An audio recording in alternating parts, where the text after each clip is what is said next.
Welcome to Cheery Conversations, where we all overcome uncertainties on juicy topics, one conversation at a time. Each week we are joined by author, speaker, and pastor Sonny Hennessy and a special guest. And this week our guest is Caroline Klug. And Caroline is a gifted communicator whose speaking and writing are filled with encouragement, insight, and inspiration. And let me tell you, she's also super funny. She has some amazing one-liners, some fun words. Get your notebooks out. You might want to write them down. But she is also so spirit-filled. We're really excited about this conversation we're going to have with her.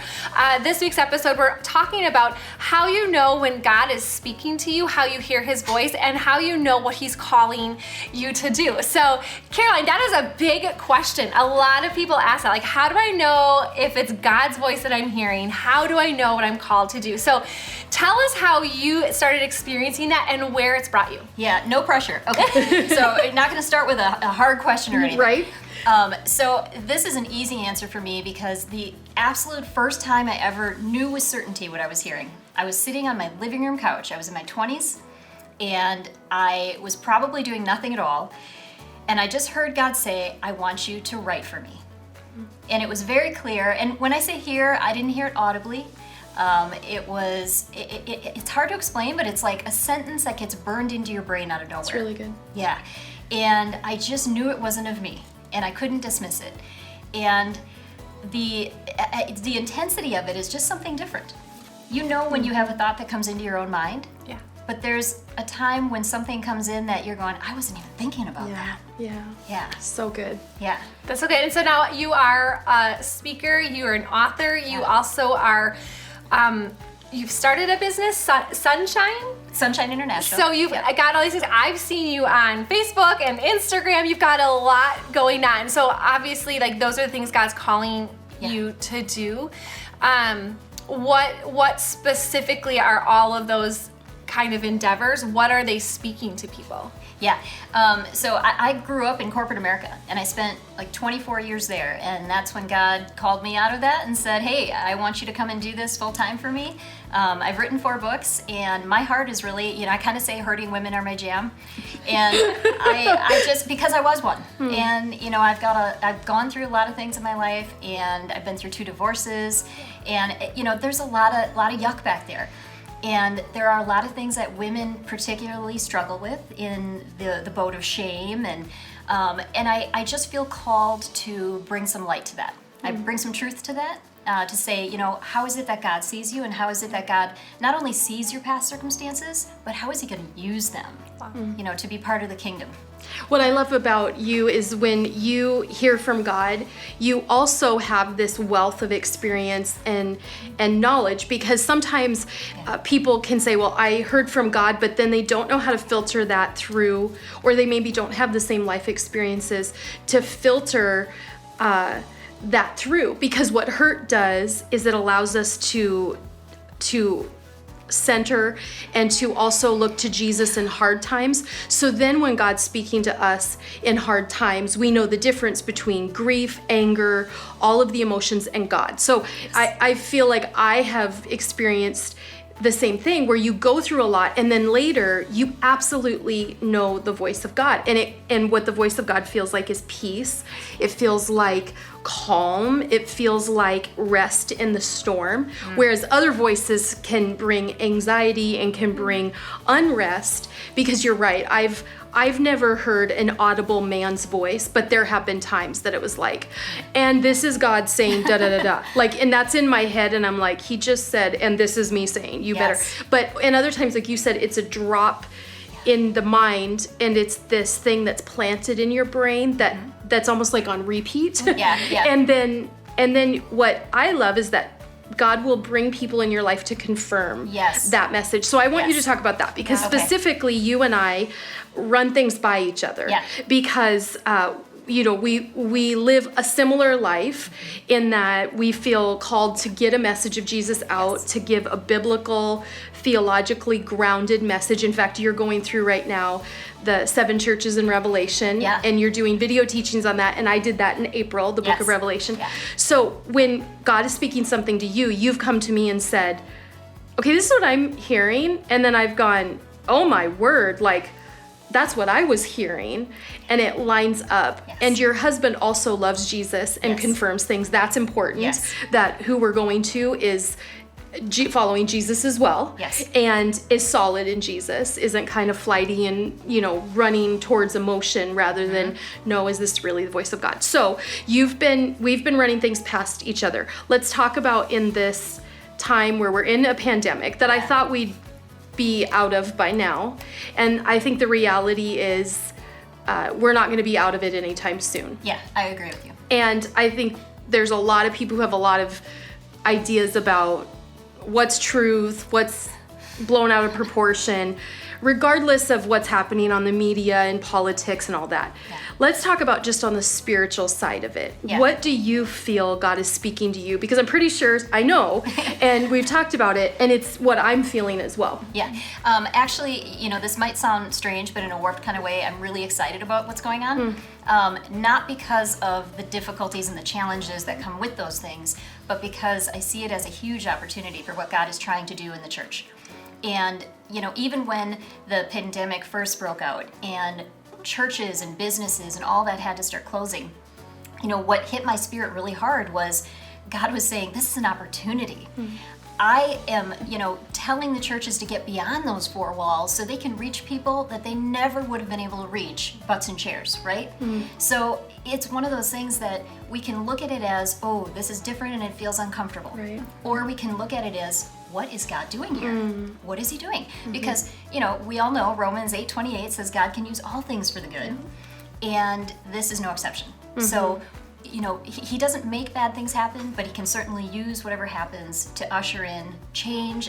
And I guess the word in my spirit that I always hear is shift. Like God's ushering in a shift. And he is looking for his people to rise up to that, rise up to the call and answer that call and start moving in a direction that, we may not always understand right at first, but he sure does. Yeah. It's interesting because you say you're a bit excited. I felt expectant.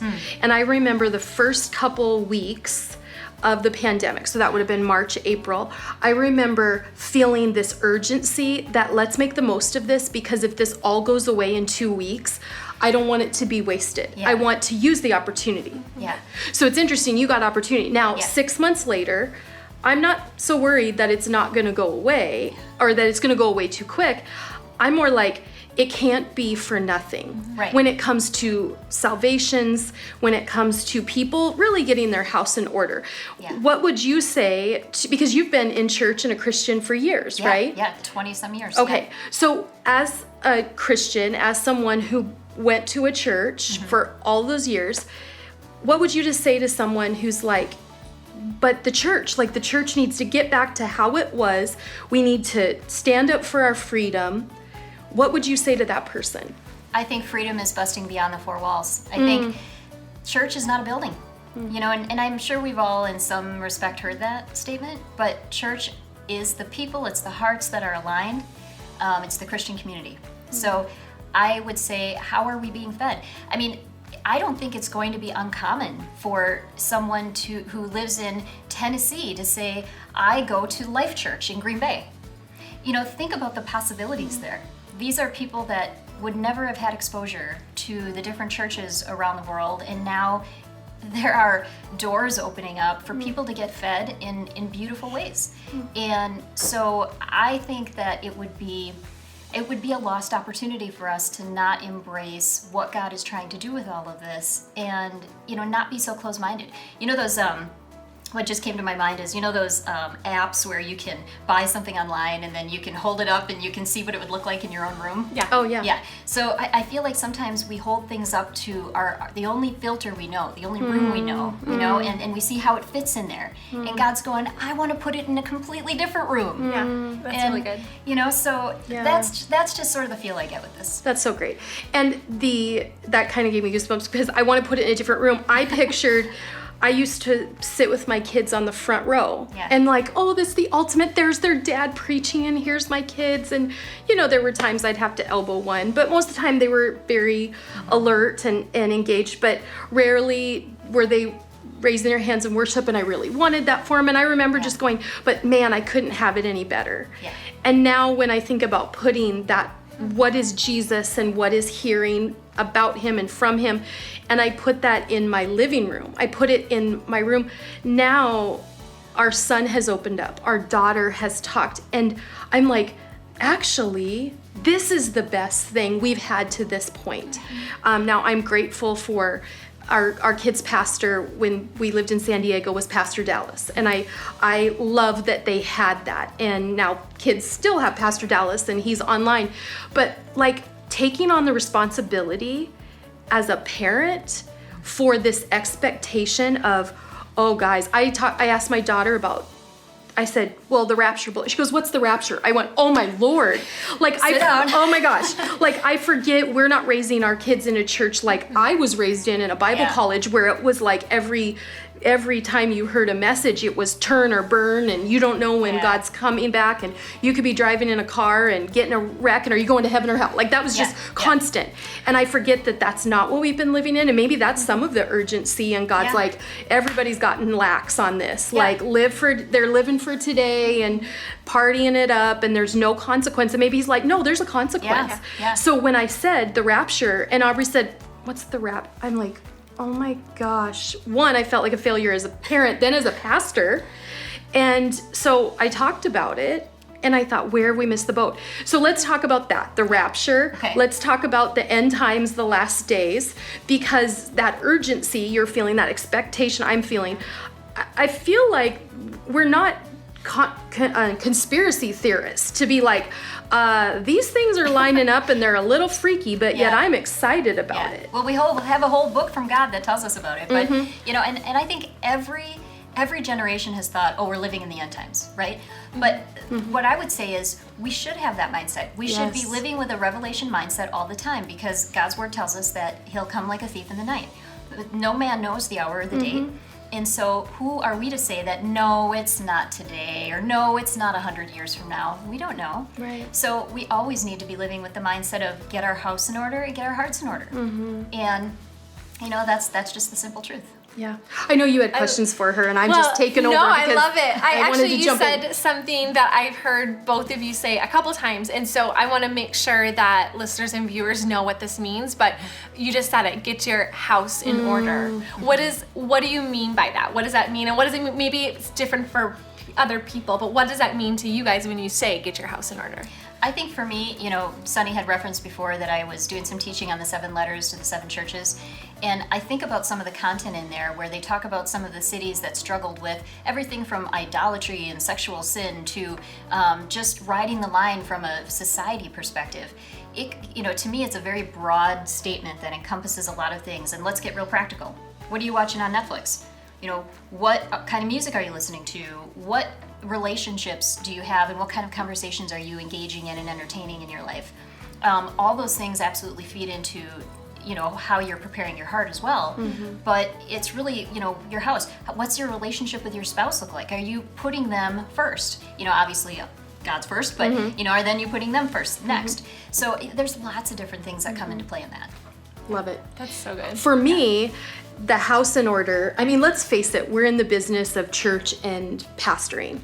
Like if we're selling a product, it's Jesus. If the location we're selling the product is somewhere, it's in the church building. So to hear get your house in order, I think a year ago we'd be like, yes. And when we'd hear the church, it was like, oh, we should have a prayer meeting and get people to, we should have a worship night. And oh my gosh, it's 21 days of prayer and fasting. I mean, we had a ton of people involved, but we'd be like, we have to open up the church at noon, which I love, but just the sprinkling, the handful of people who would actually come versus how many were doing it, showed that people were fasting and praying, but they didn't have to be in the building. But to us, we're like, okay, to get your house in order, to have the church be what the church should be, we pulled them to our storefront. We pulled them to our building to give them the product. And now when I hear get your house in order, I go, Sean and Sonny, like, you've got to press into Jesus for yourself, for your kids. And because here's the thing, if church goes away for good, like, here's the thing, and we've not said this publicly, so Cherry Conversations is where we'll say this, but what if the church has to be underground? And I don't mean like in bunkers, but I mean, they're absolutely, at this point, we're required to wear masks nationwide. I never thought that. I mean, even when they were voting on it for our county and Green Bay, I'm like, De Pere won't pass that. Sure enough, everywhere. Yeah. And now people aren't like, it's a mandate. They're like, it's law. It's not. But Right. people, and you have to come into, if you come in this business, you have to have a mask, no questions asked. So there was this like, well, there's an asterisk of if you have a medical or a psychological thing. And I was like, okay, I feel claustrophobic. I want to claim that. I've never done it because they're pretty clear. It's kind of like no shirt, no shoes, no service. Now it's no shirt, no shoes, no mask, no service. And it's like, it is not an ask. Sure. It's a tell. So why would that not be turned up a notch when flu season now is here too? Sure. Influenza and another pandemic they Right, expect is right. coming. Now, we already were locked down in our home. Did you know I think it's Australia or New Zealand, you get 1 hour out of your house Australia. a day. Australia. Yeah. You get, Wow. and Yeah. the death rate is so low. In New Yeah. Zealand, like 300 people have died in the whole country the whole time, and they've spent $360 billion. That's over $1 billion per death to shut it down, Yeah. for all of the stimulus and all of the cleaning and the new practices. It's costing that government over $1 billion per death of the whole country. That many have died, which I guess they said more than that have died in car accidents in a year. But it's just one of those things that now they get to, in Australia, the neighboring country, they're getting out of their house for an hour a day. And you have to stay within a certain distance from your home. Yeah, yeah. Why would we think that it's not coming for the church? This Right. is beyond government and politics. This is Satan trying to yeah. not just take out the church, take out people. Absolutely. We think taking out the church is what Satan's gonna be the most excited. He just needs to take us out individually because he yeah. hates us that bad. Absolutely. And I always say that Satan's army is made up of serial killers. And one of his most prolific killers is fear. So true. So good. Yeah, That's so absolutely. good. And so, he's using all of this to grip people with fear.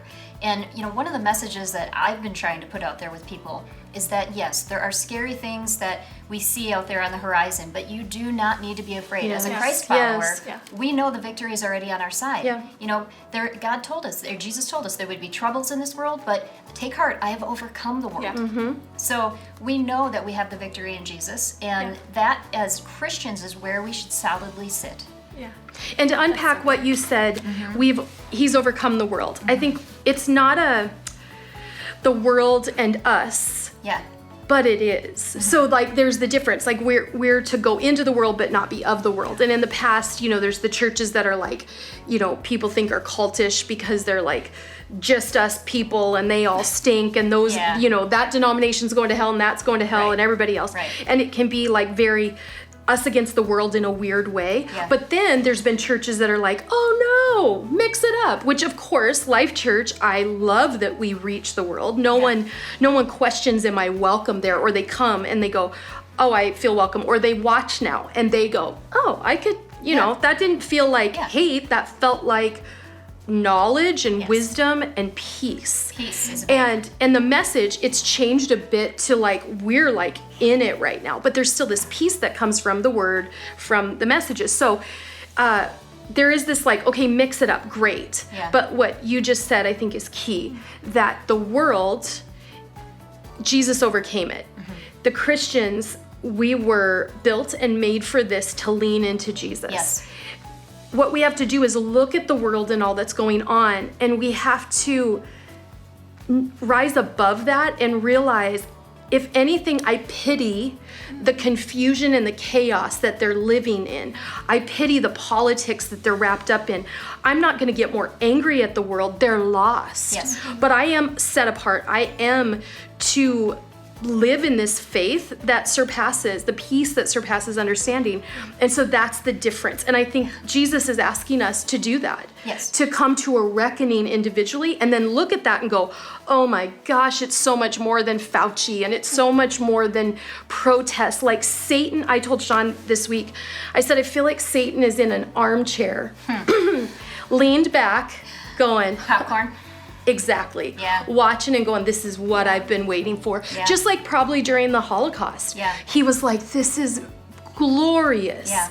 But he felt that way too when he watched Jesus die on a cross. Yeah. And what happened? And I mean, this is the reality good. of the situation, that the victory is there. And I guess, I would even go full circle back to the beginning of our conversation and say, if you're feeling fear about some of this stuff, I would encourage people, get in the Word and spend time with Jesus. Yes. People ask all the time, how do you know it's God's voice that you're hearing? And how do I know that's the path I can follow? Well, one of the stories I like to tell, just real quick, is when my daughter was born, she was crying and crying, and the nurses took her away, and they were, tending to her and checking her out, and she was just wailing.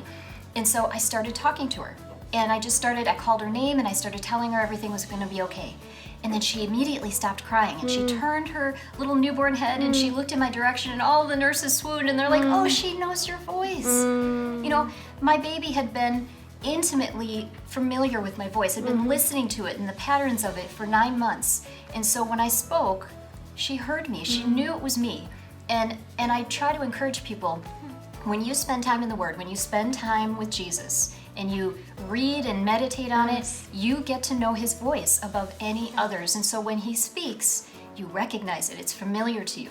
So if you are afraid, if you're feeling uncertain about whether something's good or bad, that's the time to lean in. Like you said, press into Jesus, spend some time with him, and start listening for his voice, because he's going to cut through all the filters, which room you want to put the furniture in, and he may show you a totally different room to put it in. And if you're willing to bend out of your comfort zone a little bit and listen to that, it's amazing what he's going to open up for you. That's so good. Yeah, I mean, God's word never returns void. Ever. That's so good.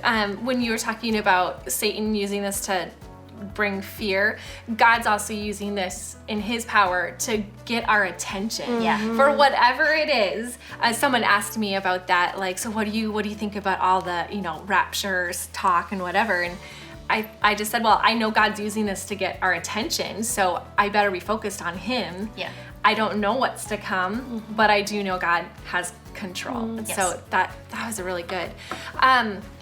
So talking about, God's voice and hearing God's voice, and a lot of times we have to be still and quiet ourselves, be in his word. Are you both hearing God's voice very clearly, very more frequently now? I say yes, a definitive yes. I think it's been, and I hate to use this term because I feel like people are sick of it, but we are living in unprecedented times, right? But we kind of are. And I have, one of the things that I've just been pressing in, and I feel like the more I tune in, the more he's speaking. He's just speaking so much and so clearly. He wants his people to be prepared for whatever's coming. And, whether that's the end times or something else that's coming in, he's there for us. And he speaks to everybody. I know people might say, well, God doesn't talk to me. He sure does. He does. It's just a matter of getting to know his voice and tuning in to that frequency. Whenever we can't hear God's voice, it's typically, he never left, it's typically us. So during this time, I feel like I'm hearing his voice more, but I have very few things clouding it because my focus is so strong on God. I don't know what to do. I think everyone's there. And if we just would ask him the question versus try to find answers elsewhere, then yes, he never went anywhere. We just need to listen for it.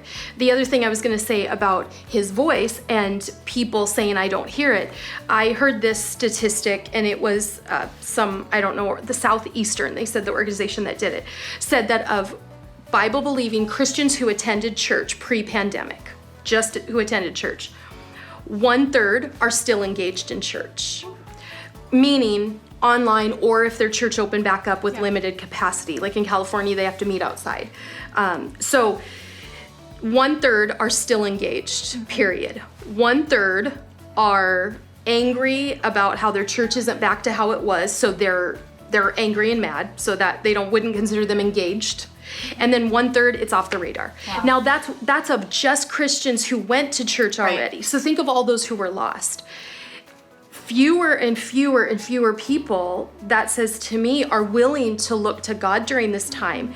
And I had this revelation, I don't know, it's been over a year now, and I was reading about King David, who's my favorite in the Old Testament, and maybe the whole Bible other than Jesus. And it talked about his heart. And I thought David had a soft heart, and that's what Jesus saw, even though he screwed up over and over and over again. He had a soft heart. And then you think of other people in the Bible like Pharaoh, who had a hard heart. And because he had a hard heart, the discipline or the ramifications of a hard heart is that God hardened his heart further. Yes. Yeah. So then I started to think, okay, then there's two kinds of people, those with a soft heart or are willing to have a soft heart. Those with a hard heart, their discipline will be a harder heart. Hard, soft, period. Yeah, that's good. That tells me of the Christians, 1/3 have a soft heart. What? Like, that gives me goosebumps because that is terrible. Yeah. And so then I wonder if we as pastors and the church and people who do ministry like you, if we even right now are asking ourselves, did we really do enough before? Were we really successful before? Yeah. When 1/3 of our audience is now still an audience. Yeah. That's when we have to realize this has never been about what we can do for people, what we can write for people and speak for people. It always just comes back to the Bible. It comes back to, in the reckoning of your heart, will you have a hard heart or a soft heart? Yes. Hard or soft, there's your choice. And some during this, they're getting harder. That's Christians and non-Christians. You can see them getting harder and worse. Sure. And then there's some, and unfortunately it looks like fewer, who have a soft heart. They're also going to be less vocal in their ranting. Yeah. This has made me love Jesus more and have a softer heart. I know it has for you, and I think that to answer the question, the big question that we talked about today is, are you hearing God's voice? Are you hearing it more? The softer my heart, the more I hear.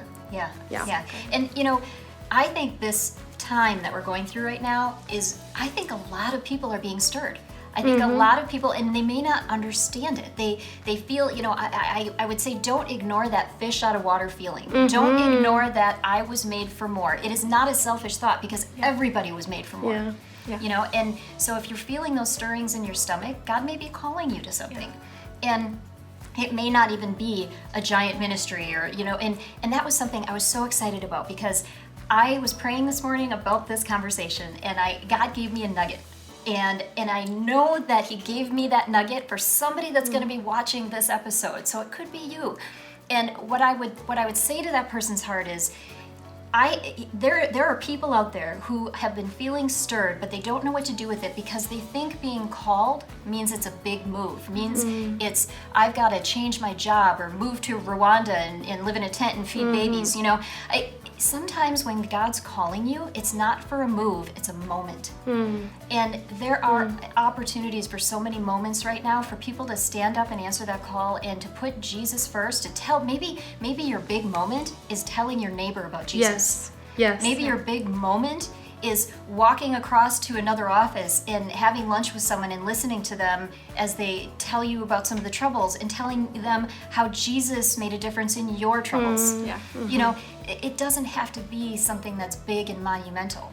And so just, good. so many good opportunities are out there right now because people need truth, they need joy, they need peace, they need hope. And we can focus on all the stuff going on in the social media right now that is enough to depress anybody, but what are we doing to shine the light and to bring something different to that landscape? Yeah. That's so good. That's so good. I mean, that's really what it is, right? Our calling is to bring Jesus to people. Yes. Each one of us, not the church, Yep.